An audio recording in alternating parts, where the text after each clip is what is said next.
आज आपण पाहणार आहोत रिस्पॉन्स टाईम आणि रिस्टोरेशन टाईम कसा अपडेट करायचा आणि गाडीचे स्टेटस कसं अपडेट करायचं.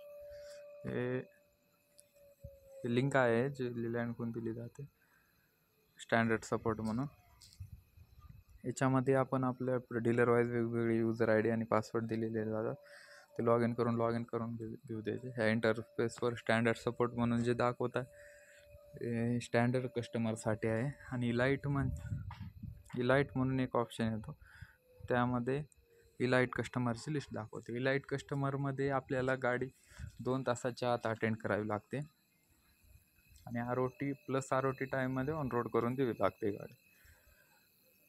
आणि स्टँडर्ड सपोर्टमध्ये आपल्याला 4 तासाचा टाईम असतो प्लस ROT टाईम. आता आपण स्टेटस अपडेट करणं आणि रिस्पॉन्स टाईम अपडेट करणं बघून घेऊ. तिकीट नंबरवर क्लिक केल्याच्या नंतर इथं असा ऑप्शन येतो, त्याच्यामध्ये डीलर फीडबॅक म्हणून आपण देऊन टाकायचं. इथं ॲक्च्युअल रिस्पॉन्स टाईम आपले मेकॅनिक कधी निघाले आणि गाडी कशी कधी पोहोचले याचा टाईम आपण अपडेट करू शकतो डायरेक्टली. आता 11 वाजता ब्रेकडाऊन पडलं होतं, तर माझ्या टीमने ब्रेकडाऊन 1 वाजता अटेंड केलं. तर आपण ही 1:25 टाईम टाकून देऊ आणि इथं रिमार्कमध्ये आपण डायरेक्टली वर्क इन प्रोग्रेस म्हणून अपडेट करू, कारण गाडीवर काम चालू होतं त्यावेळेस. पूर्ण जे लिहिलेलं आहे आपण डिलीट करायचं.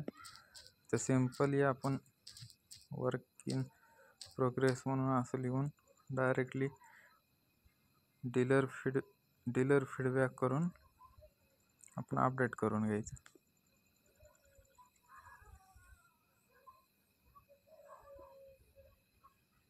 हे अपडेट सक्सेसफुली झालं. आपण हे हिस्ट्रीमध्ये चेक करू शकतो. वर्किंग प्रोग्रेस हे आपण अपडेट केलेलं डायरेक्टली आलं इथं. आणि ब्रेकडाऊन पडल्याच्या नंतर पहिला कॉल कुणाला गेला, सेकंड कॉल कुणाला गेला, हे पूर्ण डिटेल इथं दिसून येतात ह्याच्यामध्ये.